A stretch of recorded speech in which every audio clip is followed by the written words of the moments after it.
Every single entrepreneur I've ever met loves these words, smart passive income, and that's what this guest has, a podcast that's been running for 6 years, and he is averaging over $100,000 in revenue every single month. This is Pat Flynn. Thanks for being here, my friend. Thanks for having me, Mike.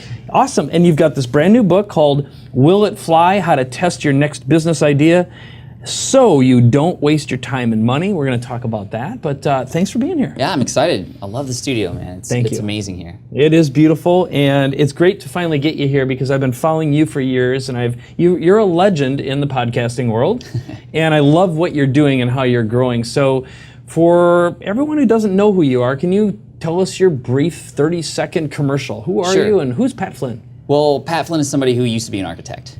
And I got laid off in 2008, then took some knowledge I had about an exam that I took that was very difficult, and packaged that into a nice little ebook, put it on a website, sold it, and it completely changed my life.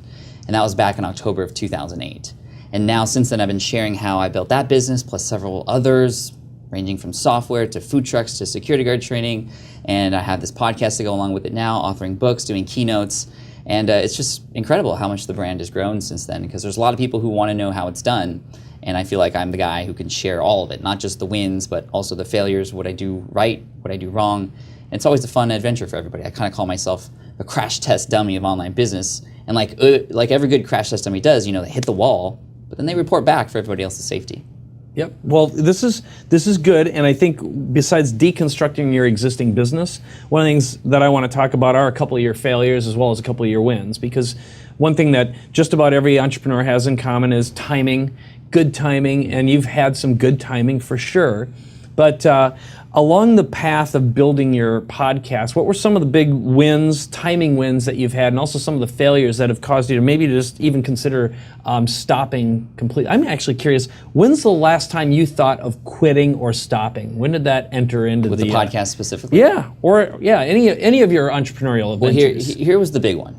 2011, a year after I launched my podcast, podcasting felt like a chore to me, where every time I published, I would just, I have to do it again next week, right? And we get like this sometimes when we have something that isn't as easy as just writing a blog post and hitting publish. There's a lot that's involved with getting a podcast up. And it was at this point I was really considering quitting the podcast. What were you generating per month at the time, approximately? Per month at the time, I actually wasn't making any money with the podcast. I was making money through affiliate marketing and probably $20,000 a month at that point, $20,000, $30,000 a month. So at the time, it didn't feel worth it to you for some reason, which is really the core of the question, right? Exactly. And for me, it was just a way to add value to the audience that I already had. It wasn't itself generating much income. I didn't feel like it was giving me much more additional exposure. But what really changed it for me was I got this email from a guy from Poland who told me I changed his life, because he actually broke both of his legs and found my podcast when he was in a big state of depression. And he said that over a year and a half, he used my podcast to motivate himself to run a marathon. And he said I was his coach every day. And he sent me this image in this email. And at the bottom, it was him crossing the finish line on both legs, holding up a sign. And it was in Polish. But he translated it. It said, "Thank you to his wife, thank you to his kids, thank you God, thank you Pat Flynn." Wow. And I'm reading this email, like the mascara is coming down. Like, and I'm just like bawling. For a few reasons. One, because I couldn't believe I had this massive impact on this person's life, and I wouldn't have known unless he sent me this email. But also because I almost gave up. And I felt like, wow, there might be some other people like Michał in Poland who might be listening right now who I would be letting down if I stopped. And I've just been straight shooting, actually doubling, tripling up on podcasting since then. Wow. So it really gets to the core, the big why, and one of yours is service. One of the things we'll talk about a little bit later on is philanthropy. You've got some philanthropic interests, but I also asked you a question a little while ago, because we're talking about the fact that you've been a triathlon guy for a while, but you've also decided to focus on something a little bit different recently. So why don't you talk about that, because it's an interesting kind of bizarre thing, and then we'll get into the business and the money stuff. Sure. Yeah. Well, every year I like to focus on a different fitness goal. I don't just go, I'm going to go to the gym more or anything like that. I need something that gamifies it for me. I'm very motivated by gamification. And last year it was triathlons. I wanted to do 2 triathlons, do a baseline one where I could get the timing and see if I could better that one the next time around. And so that was a big challenge for me. I hired a coach to help me through that. Well, this year I'm doing something completely different. I'm learning how to jump. What does that mean? Yeah. Well, basically, I want to dunk a basketball. I'm 5'9". It is not likely that most people who are of this height can dunk a basketball. And I thought that would be a great challenge. It's cool. And so what are you up to right now? I mean, are you a natural jumper? Or? No, Okay. I'm not, which is interesting. But I hired a coach again. Anything I try to do, I find the people who can help me do it. Yep. And that's one thing I've learned since being a scrappy entrepreneur in the beginning. I now gotta tap into all these other people's superpowers to help me. And so I have a coach who's helping me jump. We're doing a lot of training. I've already added 8 inches to my vertical. In how long? How much time? Over the last month and a half. Okay, that's impressive. Most of that was because of technique. Technique has a lot to do with it. But anyway, I'm gamifying it. I'm also taking my audience along with me. I'm doing Instagram photos of me touching the rim and stuff. It's a lot of fun. And again, it just makes it interesting. And I know that as a byproduct of this workout, because it's fun, I'm going to be fit. But it's not boring like, oh, I'm going to go to the gym. It's like, okay, let's see how high I can jump and do all the training for that. Very nice, very nice. Well, and again, so what's your reward to yourself if you get to the point where you dunk a basketball? That's a good question. You don't have one yet? I haven't. The dunk itself would be a reward for me, I feel like. Because, coming from somebody who wasn't even 5 feet tall his junior year of high school, this is an unbelievable goal that nobody would ever really try to do. And similar to what Michal did with his marathon training, right. I feel like this is a big test for me. So for short people everywhere, this is for you. Yeah, nice. Well, my dad was just like you. He was 5 foot tall until he was in the Army. And he was 5'6" at his very best. Now he's probably about 5'4"-ish. So I get it. And I was very short until I graduated from high school too. I was probably 19 by the time I finally grew. Yeah. So well, I'm going to ask you a couple of questions about your business and deconstructing it. So right now, one of the questions that most people like to know when it comes to podcasting is where's the money? So if you broke down right now in terms of percentages, again, I just checked, you're one of these guys who does transparency on your website. Maybe explain that, and then we'll get into the money and how it breaks down. Sure, so the transparency thing is me just being very open and honest about where everything comes from. All the money, where it comes from, all the expenses, where it goes, and everything that has happened to make those figures the way they are. So people can model you and see exactly where it's going, so they can look at you and go, okay, I'm going to launch a podcast or do something similar to this. Right. When I first got into internet business, I was following all the gurus out there. And I just wanted to know, how was it really going on in the business? They would always show the best side of things and always just the wins. I wanted to know every part of it. Yep. And so actually when I had my first book come out, in October of 2008, I shared that income, and I had only planned to do it 1 month, just to show people, here's how many books I sold, here's how much money I made, here's the expenses, but it had such an amazing response, and people were like, you got to do this every month. And it was just kind of this new thing in this. Were you the first guy to do that? No, I had researched that because I was curious. A lot of people have done it before, but they've stopped. I think Yarrow Stark used to do it, John Chow used to do it, but for whatever reason they don't do that anymore. And then, a lot of people ask me, well, why would you do that now? Like, you're just being cocky. Yeah. And I get where they're coming from. I would think the exact same thing. But then you go into the reports that come out every month. They're super detailed in terms of what I did to make those numbers happen. It's great. But it's always funny because I actually have a tool on the site that allows me to see and actually record how people use the website. And on the income report pages all the time, when people land on that page, they scroll right down to the bottom to look at how much money I make, and then they go right back to the top and then read all the way through. Yeah, so it's kind of like a moving heat map, essentially, right? Right. Okay. So the numbers hook them in, but then the lessons, that shows them that there's more than just numbers involved. Okay, so let's break it down kind of like, because I want to get to the 80-20, because ultimately I'm going to ask you about where your attention, your focus goes, and what gives you the most revenue income for the least amount of work. But also we're going to go the other side, which is brand value, which is the long-term brand. Because if you're doing this for 6 years, you're obviously doing something right, So if you're going to break it down and say, okay, here's where I make most from start to finish, where's most of your income coming from, and broken down by categories? Let's go start there. Most of the income is coming from, 80% is coming from affiliate marketing right now. Yep. And 75% of that, 80%, is all first step stuff for people on their journey, wherever they're at in their business. So the newbies, the entrepreneurs. Right. Okay. And so you come to my site, you see this person doing well online, and you see that this is somebody that you can trust because I share every bit and every part of it. And you want to get involved too. And I know that the first step in starting an online business is understanding who your audience is and who you're targeting, but also if you want to get online, you need a hosting company. Yep. So I've gone really big on making sure I vetted out a good hosting company, and I've shared every bit and part of that company as if that was my own product. Great. With affiliate marketing, that's the best strategy and mental mindset that you can have, is treat that product as if it was your own. Affiliate marketing is great, but a lot of people take advantage of how easy it is to do by just saying, click on this link, and that's it. No, here is the product. Here's what it looks like on the inside. I have a video for the hosting company I recommend that's been viewed over 200,000 times. Again, building trust, building rapport, showing people exactly what they're going to get before they get it, which is what you would do with your own product anyway. Yeah. Why not do it with these other products too?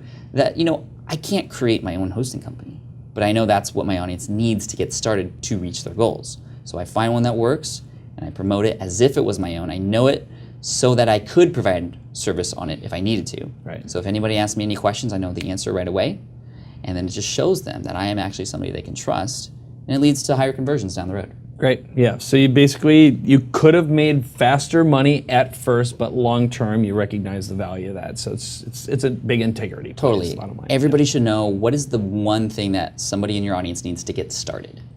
That you go big on that. And that is a huge nugget. That's really good. Know that, all the other products that fall down the line, the upsells, downsells, everything, it all falls into place. That first step, that small win, and the small win is huge. Charles Duhigg's book, Power Habit, there's a whole chapter on the power of that small little win. And there's a phrase I like to say, and that is, if you want to change somebody's life, which is what I hope we all want to do with our businesses, and if you want to change somebody's life, start by changing their day first. Those small wins are huge. I remember, I don't know if you know a game called World of Warcraft. Yeah, of course. But I remember when I first started playing that game, the first 5 minutes, I knew I was going to dedicate like the whole rest of that semester to that game. My grades went down, everything. How did I know? The first 5 minutes, you go into the game, you pick your guy, it's kind of cool, but then you start leveling up really fast, and you get gold, you unlock all these different abilities. Right. So if you can provide a small, quick win to your audience in the first 5 minutes, it just doesn't even have to be a big result. They're going to be hooked. They're going to want to come back for more, and that's where the bigger yeses can come down the road. Very nice, very nice. So let's talk a little bit then about right now, what are you really interested and curious about that you're excited about? So I'm going to ask this another way also, and that is, you've been doing this 6 years, you've got great success, you've got an audience that loves you. What's the next big thing that you see as being a big opportunity, either for yourself or, for that matter, the world at large who's paying attention to what's going on right now? Yeah, well, now that everything is becoming a lot more even in terms of the playing field, like it's not as hard to write a book anymore. It's not as hard to have a video show anymore. It's not as hard to do a lot of these things. Really what excites me is untapping people's superpowers and understanding what that is. And I've learned over time that the more I understand myself and what I'm good at, the more I can use that for good. And the more I use that for good, the more it always rewards me. So helping other people figure out what their superpower is, getting really into what their unique ability is. Because everything else, the tools, all that stuff, that's even for everybody. Right. You need to know you, and helping people discover that is what's really important to me. And that's where this book comes into play. A lot of the exercises in the beginning help people discover what those things are so that they can use those to their advantage. Because that's going to help you propel no matter what it is. Very nice. So this is a good time to bop into the book, because we're going to talk about, first of all, the book Will It Fly, which is how to test your next business idea so you don't waste your time and money. And by the way, you can check this out at mrbz.com/fly. And first of all, it's a substantive book, but why did you write it and what's so important about it? So in addition to my main podcast, which is once a week, I have another podcast called Ask Pat. It answers voicemail questions from the audience 5 days a week. This is really fun because I get to hear the audience's voices, I get to answer their questions, more exposure, more sponsorship dollars, honestly, as well. But a cool byproduct of this is I get dozens of questions directly from my audience daily, telling me exactly what their struggles are. And by far, the number one question people had was, how do I know this thing I'm working on or this idea I have is going to work out? Because a lot of people are transitioning from the traditional 9 to 5 to becoming an entrepreneur, because being an entrepreneur now is cool and everybody's doing it. And again, the playing field's sort of even now in terms of getting started. But everybody's so used to working X hours, you get paid for X hours. Being an entrepreneur obviously is totally different. You invest that time up front. People are afraid to move forward because they don't know if it's actually going to work out or not. So that's where that started. And then I verified and confirmed that in a survey, which gave me the confirmation that this was exactly what I needed to write. Very nice. So one of the things that's happened is you sold 14,000 copies of this thing in the first week, and you have a really interesting way of converting the book readers into your list and then putting them into your marketing funnel. So let's talk a little bit about that. I'm curious, how did you manage to sell 14,000 copies of your book in 1 week? Well, I have an amazing tribe, and I've been building rapport with this audience for Curious, how big's your list? 150K. Okay, 150,000, and I assume you've got great open rates and click-throughs and that sort of thing? 30 to 40% open rate, which is great. I don't sell directly on my email list, which keeps those open rates high. But I've been jabbing, as Gary Vaynerchuk would say, for so long, and this is my right hook, And so this big ask, and people moved for it. Yeah. There were a lot of other things that played a role. The launch team, I had 500 people apply for a launch team who helped move this book, who helped leave reviews and all that sort of stuff. I mean, you don't need a big launch team. I mean, some people have done massively well with book launches with launch teams of 50. And these are people who will read the manuscript beforehand, make sure it's fine-tuned, catch any last-minute errors, for example. But then on launch day, they will share it with the world. They will leave those reviews, which are obviously important for the rankings and all that sort of stuff. So the launch team was critical for the promotion of the book. Tell me a little more about that. So that means you reached out to your audience, or who else did you go out to besides people in your tribe? Just my tribe. And I asked them, hey, go through this application process. And it was quite long. It asked a lot of questions. That was a first step in weeding out everybody who probably wasn't really into it, who just kind of wanted to get access. Wanted a free book ahead of time. Yeah.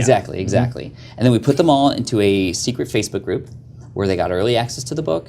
They got to participate in which cover they liked best, really getting them involved. When you can get your audience involved, they are in, and they're going to be behind it 100%. So it worked. It worked really, really well. And then in terms of what you mentioned earlier, getting those emails from the readers now, it's converting 20 to 25% of readers are giving me their email address. And it's not just some giveaway. I'm not giving away like the audiobook like a lot of people do, or just some bonus PDF. I'm actually giving away a free companion course, which was actually inspired by The Walking Dead. One of my favorite shows. My wife and I watch it. We actually go to the conventions. That's how much we love it. Nerds. Yeah, totally. But right, it's awesome. It's an awesome show. And it is. I watched all of them too, so I gotta admit. Right before the show starts, for those of you who've seen this before, it says, if you want to go get behind the scenes stuff related to this next episode coming up, go to walkingdeadstorysync.com. I was like, this is brilliant, because you are adding to what people are already getting. You're showing them another angle. You're giving them more of what they already have said they wanted. Right. So people pick up the book. Obviously, the first few pages, it mentions the free companion course, mentions it throughout the book as well, even in the back. People subscribe to get a number of things in this companion course. It's not a standalone course, but it's one that goes perfectly along with the book. So for example, as you're reading, it might say something to do in Google Docs. Well, I show you a video of that, so you can easily implement that in the course. Downloadable worksheets to fill out. Also, one of my favorite things, because a pet peeve I have when reading a book is all the links they mention. Right. Like they're not in any convenient spot. Yeah. So the hard to click if you've got a Kindle, but it's just it opens up its own browser, and it's a nightmare. Right. So in the companion course, which is laid out chapter by chapter, again, it's a read along, all the links are there, and that by far has been the coolest thing. And it's so easy, right? You think about it, you're like, duh. Yeah. So do it for those of you who are writing books. Like, this is an easy way to get subscribers to fall in love with you and what you're doing even more. The marketing play here is I have their email address. It's on a platform where I have a username and login. Which, by the way, you mentioned the platform you're using? It's called teachable.com. And it's a way for you to create your own suite of courses down the road. So this is one course, but it's free. Other courses, they're going to be paid. So you've got one-click upsells inside the course, so you've got a monetization strategy. Yes. Beautiful, and really, really, really, really smart. So the net is you built your tribe, sent them, you said, okay, it's time, got a great book, you got your, the launch team, that was also really brilliant. You said you had about 50 to do that. You only need about 50. Okay. I had 500. You said you have 500, oh, okay. Yeah. That's incredible. So no wonder, I mean, we just looked, I think you had 177 five-star reviews of your book. Yeah. It's going really well. In the first week, and Wall Street Journal bestseller today, found out. Bam. I'm super stoked about that. Yeah. And we'll see where it goes from here. But I know once you hit that sort of level. Well, you've proven you've got a lead generation model. Now you've got to figure out the monetization strategy. But again, you're doing a long play Super here. long It's term. not a short term. And I think that's a grand lesson. So I'm going to ask you a couple rapid fire questions here, which is right now, aside from your own book, which by the way, again, check it out at mrbz.com/fly. You'll get a link directly to the book. And let's talk about your favorite book other than your own that you've read recently that's had a big impact on you and why. So I've reread this book very recently. It's the third time I've gone through it, but it's so important to me and I'm happy to recommend it here. It's The One Thing by Gary Keller and Jay Papasan. Jay actually wrote the foreword in my book, which is really cool. Congratulations. And it's such an important book, and it's a great reminder for me all the time as I get these new opportunities to make sure I focus on that one thing, that first domino that's going to make all the other dominoes trickle forward. So I highly recommend that book. Yeah. And you apparently live by the rule, the one thing. I do. I mean, I focus on this book. The last 6 months, everything I've been doing, everything I've been learning about, implementing what's called just-in-time learning, where all the other stuff doesn't matter. I put it aside for later. If it's not related to that one thing, I don't learn it yet. I don't need it right now. Great, very smart. How about your favorite either time-saving app or if you've got a productivity site that you're using that's made a huge difference on you? Maybe something that someone doesn't know about, or I don't know, just give me a couple examples. Rev, R-E-V. Yep, we've done reviews of it. It's by far my favorite time-saving app. I use it all the time. I used it to write my book. Me too. Just dictation and the transcription services on the other end. Now, I don't know if you knew this, but very recently, they are now able to connect the API to your YouTube channel, so you can automatically transcribe those. I saw that. I didn't know YouTube was using them, but that's fantastic. Okay.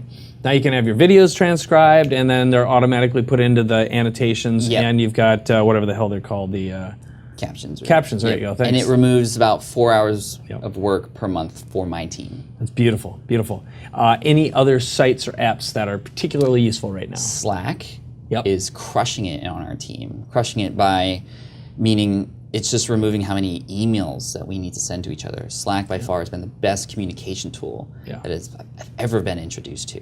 And that's keeping great records on things, conversations. When new people come into the team, they see everything that's there already in a very easy manner.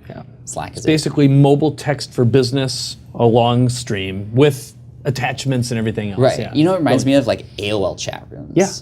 But obviously stepped up a bit and for a purpose. Brilliant, brilliant. All right, well, here's the deal. For you, I think the next step is obvious as heck, which is check out Pat's book and follow him. We also have a link to check out more and learn more about Pat. Just go to mrbz.com/Pat. That'll bring you right to his website. And again, check out his book, Will It Fly, at www.mrbz.com/fly. Pat, you are awesome. Thanks for being here. Thank you for having me, Mike. All right. Thanks for watching.